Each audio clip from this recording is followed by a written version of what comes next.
बिस्मिल्लाहिर्रहमानिर्रहीम। अस्सलाम वालेकुम जनाब, मां आहियां इंसाफ़ अली मेमन, तव्हांजे मुंहिंजे चैनल सम्झो ऐं सम्झायो सां गॾु।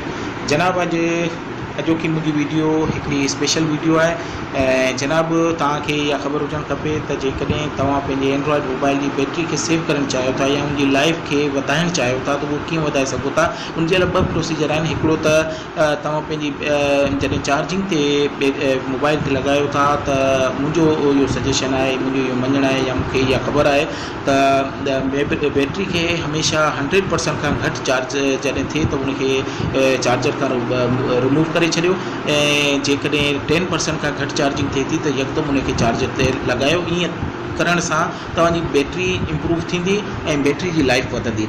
ऐं जनाब एंड्रॉइड में जेकॾहिं तव्हां बैटरी जी लाइफ खे वधाइणु चाहियो था, इम्प्रूव करणु चाहियो था ऐं बैटरी जी टेम्परेचर खे ॾिसणु चाहियो था ऐं जेकॾहिं ॾिसणु चाहियो था त बैटरी जी केतिरी वोल्टेज जी आहे ऐं कंडीशन छा आहे त उन जे लाइ हिकिड़ी एप्लीकेशन आहे। अॼु मां उन एप्लीकेशन जो रिव्यू ॾींदुसि ऐं जनाब हिकिड़ी ॿी ॻाल्हि बि तव्हांखे ॿुधाईंदो हलां त इहा एप्लीकेशन तव्हांखे इहो बि ॿुधाईंदी ऐं जॾहिं तव्हांजी चार्जिंग 100% खां घटि जेको तव्हां परसेंट जेतिरा परसेंट तव्हां रखणु चाहियो था, जीअं सपोज़ कयो तव्हां 95% ते रखी उनखे चवंदा त उहो तव्हांखे अलार्म ॾेई ॿुधाईंदो त तव्हांजी 95% बैटरी थी वई आहे, तव्हां इनखे रिमूव करे छॾियो। या 10% खां घटि आहे तॾहिं बि तव्हांखे अलार्म ॾेई उहो ॿुधाईंदो त भई तव्हांजो बैटरी जेका आहे उहो उनजी टाइमिंग चार्जिंग 10% खां घटि आहे, तव्हां इनखे चार्जर ते लॻायो। ईअं तव्हांजी बैटरी इम्प्रूव थींदी ऐं बैटरी जी लाइफ वधंदी।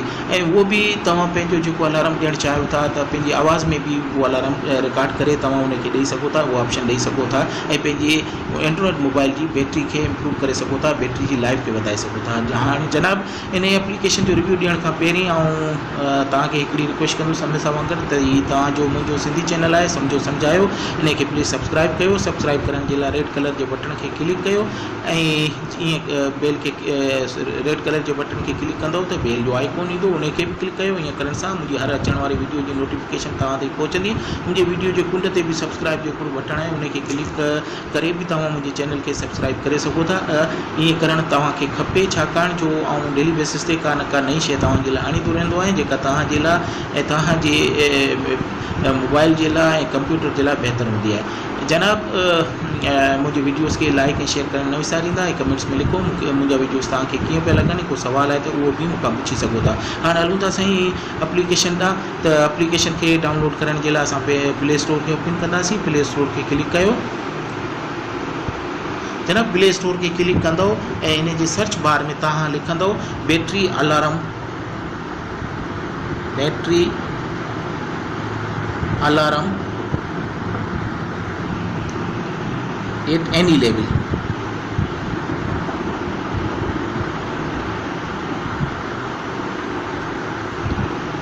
Battery alarm at any level इहो हिकिड़ो एप्लीकेशन आहे। इनखे सर्च कंदव, क्लिक कयो, सर्च कयो। जनाब सर्च करण सां तव्हां वटि तमामु खोड़ सारियूं रिज़ल्ट ईंदियूं, पर जेको पहिरीं एप्लीकेशन आहे इनखे तव्हां क्लिक कयो। जीअं क्लिक कंदो त तव्हां ॾिसी सघो था 4.4 जी हिनजी रेटिंग आहे। 10,000 माण्हू इनखे इस्तेमालु कनि पिया, डाउनलोड करे चुका आहिनि। तमामु बहितरीन एप्लीकेशन आहे। जेकॾहिं तव्हां पंहिंजे मोबाइल जी बैटरी खे सेव रखणु चाहियो था या उनजी उमिरि खे वधाइणु चाहियो था, उनजी लाइफ खे इम्प्रूव करणु चाहियो था त उन जे लाइ हिकिड़ी तमामु सुठी शइ आहे जेका तव्हांखे ॿुधाईंदी त तव्हां जी बैटरी जेका आहे चार्ज वधीक चार्ज न थींदी ऐं घटि हूंदी त उनखे चार्जिंग ते लॻाईंदो। ईअं करण सां तव्हांजी बैटरी जी लाइफ वधी वेंदी। हाणे जनाब मूं इनखे इंस्टॉल करे छॾियो आहे। इनखे ओपन कंदुसि ऐं जीअं ई ओपन कंदुसि त इन जो फस्ट इंटरफेस जेको ईंदो उहो इन तरह जो ईंदो। इन में तव्हां ॾिसी सघो था अलार्म जी जेका मुंहिंजी सेटिंग थियल आहे उहो 97% ते आहे। 50% मुंहिंजी बैटरी अञा मौजूदु आहे। 39 डिग्री सेंटीग्रेड बैटरी जी जेका टेम्परेचर आहे, क्वालिटी गुड आहे ऐं वोल्टेज हिन जा ॿुधाए पियो 3.725 वोल्ट जी बैटरी आहे। ठीकु आहे जनाब। ऐं उन खां पोइ हेठि ईंदव त हीअ सेटिंग आहे। सेटिंग में हलंदासीं। सेटिंग खे क्लिक कयो, सेटिंग खे क्लिक कंदो त जनाब इहे ऑप्शन खुली वेंदा। इन में तव्हां ॾिसी सघो था त हीअ पहिरियों ऑप्शन जेको आहे charging level for alarm is 97। हाणे अलार्म कहिड़े टाइम हुजे, केतिरी चार्जिंग थी वञे त अलार्म वॼे, त मूं तव्हांखे ॿुधायो जेकॾहिं तव्हां पंहिंजी बैटरी जी लाइफ खे बचाइणु चाहियो था त हमेशह अहिड़ी चार्जिंग लेवल ते लिखो जो 100% खां घटि हुजे, जीअं मूं 97% ते इनखे सेट करे छॾियो आहे। हेठियों सेकेंड ऑप्शन अलार्म जो वॉल्यूम जेको आहे उनखे तव्हां इम्प्रूव करे सघो था। थर्ड जेको ऑप्शन आहे उन में तव्हां ट्यून जेका अलार्म में वॼंदी उनखे सेट करे सघो था। उनखे क्लिक कयो त खोड़ सारियूं ट्यूनूं खुली वेंदियूं, पर आउं तव्हांखे सजेस्ट कंदुसि त तव्हां पंहिंजी वॉइस में जेकॾहिं ट्यून का रिकॉर्ड करणु चाहियो था त उनजो आसान तरीक़ो इहो आहे त तव्हांजे एंड्रॉइड मोबाइल में हिकिड़ो वॉइस रिकॉर्डर हूंदो आहे, हर मोबाइल में हूंदो आहे। उन सां तव्हां पंहिंजी वॉइस में का रिकॉर्डिंग कयो ऐं जीअं रिकॉर्डिंग कंदो त उहा रिकॉर्डिंग हिते अची वेंदी। जीअं मूं रिकॉर्डिंग कई आहे ऐं तव्हांखे थोरो उनजो प्ले करे ॿुधायां थो। जना ॿी रिकॉर्डिंग आहे इनखे प्ले कंदासीं। हीअ तव्हांखां प्लेयर जो पुछे पियो कहिड़े प्लेयर में करे, मूं उनखे ऑप्शन ॾिनो। हाणे थोरी देरि में हीअ हलणु शुरू थी वेंदो। मोबाइल चार्ज थी वियो आहे। मोबाइल चार्ज मूं पंहिंजी आवाज़ में इनखे कयो आहे, तव्हां ॾिसी सघो था। हाणे जनाब वरी हलंदासीं सेटिंग में। हाणे इनखे तव्हां सिलेक्ट कयो। सिलेक्ट करण खां पोइ सेट जो जेको बटण आहे इनखे क्लिक कंदव। क्लिक करण सां हीअ सेट थी वेंदो। हाणे वरी जेकॾहिं असीं हुनजी सेटिंग में हलंदासीं ॿिया ऑप्शन ॾिसण जे लाइ, जीअं हीअ सेटिंग खे क्लिक कयो। सेटिंग खे क्लिक कंदो त हेठि तव्हां ॾिसी सघो था हीअ तव्हां खां पुछे पियो स्पीच विथ अलार्म। जेकॾहिं तव्हां अलार्म जी जॻह ते स्पीच करणु चाहियो त उहो बि करे सघो था, पर इहो ऑप्शन आउं हमेशह तव्हांखे सजेस्ट कंदुसि त ऑफ रखिजो, छो त असां इनखे अलार्म जो चवंदासीं तॾहिं अलार्म कंदो त फ़ाइदो कहिड़ो थींदो पोइ। जे सेकेंड ऑप्शन आहे अलार्म इन साइलेंट मोड से। जेकॾहिं साइलेंट मोड में मोबाइल हूंदो तॾहिं बि अलार्म वॼे त इनखे ऑन रखो। अलार्म इन वाइब्रेट मोड में बि जेकॾहिं इनखे ऑन रखिजो।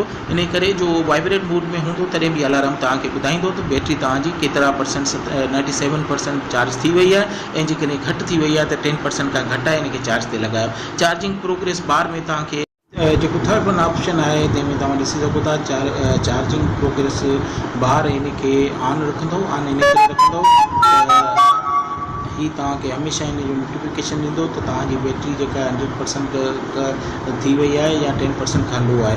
ऐं सेकेंड वन जेको ऑप्शन आहे इन में तव्हां ॾिसी सघो था अलार्म वेन फुली चार्ज। फुली चार्ज जो मक़सदु इहो जॾहिं 100% थिए त हीअ अलार्म वॼे, पर असां 100% ते इहो अलार्म कोन्हे वॼाइणो, असांखे 97% ते वॼाइणो आहे। इन करे मूं उनखे ऑफ रखियो आहे।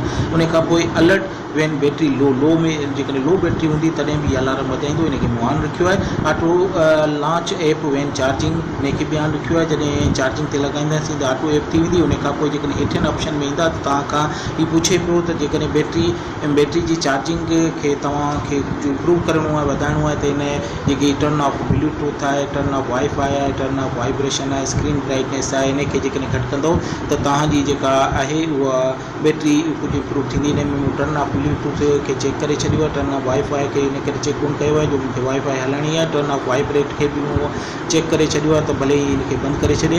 स्क्रीन ब्राइटनेस उहा ई लिखी आहे जेका आहे, ऐं स्क्रीन टाइम आउट 5 सेकेंड जो ई मूं चेक कोन कयो आहे, छो त मुंहिंजो स्क्रीन 30 सेकेंड ते सेट थियल आहे। ऐं जनाब थोरो हेठि ईंदव त हिते तव्हां खां इहो पुछे पियो त notify van with speech van charging is.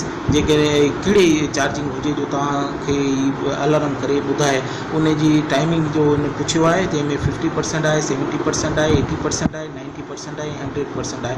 इनखे 90% ते चेक कयो आहे त 90% ते जेकॾहिं चार्जिंग पहुचे त हीअ मूंखे अलार्म जे ज़रिए ॿुधाए त बैटरी चार्ज थी वई आहे, ऐं जे 10% ते हूंदो तॾहिं हीअ ऑटोमेटिकली ॿुधाईंदो। इन खां पोइ पुछे पियो त notify with speech after charging for, केतिरी देरि ते तव्हांखे चार्जिंग खां पोइ ॿुधाए। उन जा मिंट पुछे पियो त इनखे 30 मिनट जो जेको आहे ऑप्शन ॾिनो आहे। इन में तव्हां 60 मिनट ऐं 90 मिनट ते बि ॾेई सघो था। इन जो मतिलबु इहो त तव्हांखे ॿुधाईंदो रहंदो आफ्टर 30 मिनट बार त हीअ तव्हांजी चार्जिंग थी वई आहे। उन खां पोइ चार्जिंग हिस्ट्री बि ॿुधाए पियो, जंहिंमें तव्हां ॾिसी सघो था लास्ट चार्जिंग डेट बि ॿुधाए पियो। उन खां पोइ स्टार्ट लेवल बि ॿुधाए पियो। उन खां पोइ एंड लेवल बि ॿुधाए पियो, ऐं लास्ट टोटल चार्ज परसेंटेज केतिरी हुई तव्हां कराई। टेम्परेचर बि तव्हांखे बैटरी जो हेठि ॾिसी सघो था बैटरी इंफॉर्मेशन में, त तव्हांखे ॿुधाईंदो 38 डिग्री सेंटीग्रेड खां 100 फ़ारेनहाइट में बि ॿुधाए पियो, सेंटीग्रेड में बि ॿुधाए पियो, वोल्टेज तव्हांखे ॿुधाए पियो, तव्हांजी बैटरी केतिरनि वोल्टेज जी आहे, हेल्थ बि ॿुधाए पियो, टेक्नोलॉजी बि ॿुधाए पियो। त जनाब हीअ सेटिंग हुई जेके तव्हां वधीक पढ़ंदो त वधीक तव्हांखे मालूमात थींदी, पर सेट ईअं कंदव। ऐं पोइ हाणे ईअं थींदो जो तव्हांजी जॾहिं बैटरी चार्जिंग ते तव्हां लॻाईंदो जॾहिं 97% ते पहुचंदी त तव्हांखे अलार्म जे ज़रिए ॿुधाईंदो। मूं तव्हांखे ॿुधायो त अलार्म तव्हां पंहिंजी आवाज़ में रिकॉर्ड करे सघो था, उन ई अलार्म खे सिलेक्ट कयो जीअं तव्हांखे अॻियां हली ॿुधाए। जनाब इहो हो अॼोकी मुंहिंजी वीडियो जो मुंहिंजी एप्लीकेशन जो रिव्यू ॾियणु पियो चाहियो। हीअ एप्लीकेशन मूंखे तमामु सुठी लॻी, इन करे मूं चाहियो पियो त तव्हांखे बि इन जे बारे में इंफॉर्मेशन ॾियां। ऐं जनाब इहो वीडियो तव्हांखे मुंहिंजो कीअं लॻो इहो त मूंखे तव्हां कमेंट में ॿुधाईंदो ऐं ज़रूरु ॿुधाइजो। ऐं जनाब वीडियो खे ख़तमु करण खां पहिरीं मुंहिंजी रिक्वेस्ट उहा ई आहे त मुंहिंजे चैनल ऐं तव्हांजे चैनल सिंधी चैनल खे सम्झो सम्झाए खे सब्सक्राइब कयो। सब्सक्राइब करण जे लाइ रेड कलर जे बटन खे क्लिक कयो, बेल जो आइकॉन ईंदो उन खे बि क्लिक करियो। ईअं करण सां मुंहिंजी हर अचण वारी वीडियो जी नोटिफिकेशन तव्हां ताईं पहुचंदी। मुंहिंजे वीडियो जे कुंड ते बि रेड कलर जो जेको सब्सक्राइब जो बटन आहे उन खे क्लिक करे बि तव्हां मुंहिंजे चैनल खे सब्सक्राइब करे सघो था। ईअं तव्हांखे करणु खपे, छाकाणि जो आउं डेली बेसिस ते का न का नई शइ फ़ाइदे वारी शइ तव्हांजे लाइ आणींदो रहंदो आहियां जेका तव्हांजे लाइ फ़ाइदेमंद हूंदी आहे। मुंहिंजी वीडियोज़ खे लाइक ऐं शेयर करणु न विसारियो। कमेंट्स में लिखो मुंहिंजा वीडियोज़ तव्हांखे कीअं पिया लॻनि। को सुवाल आहे त उहो बि मूंखां तव्हां पुछी सघो था, इनशाला उन जो जवाबु ॾींदुसि। इन सां गॾु अॼोको वीडियो मां हिते ई ख़तमु कयां थो इन दुआ सां त अल्लाह तव्हांखे ख़ुशि ऐं आबाद रखे, अल्लाह तव्हांखे हमेशह ख़ुशि रखे। अल्लाह हाफ़िज़।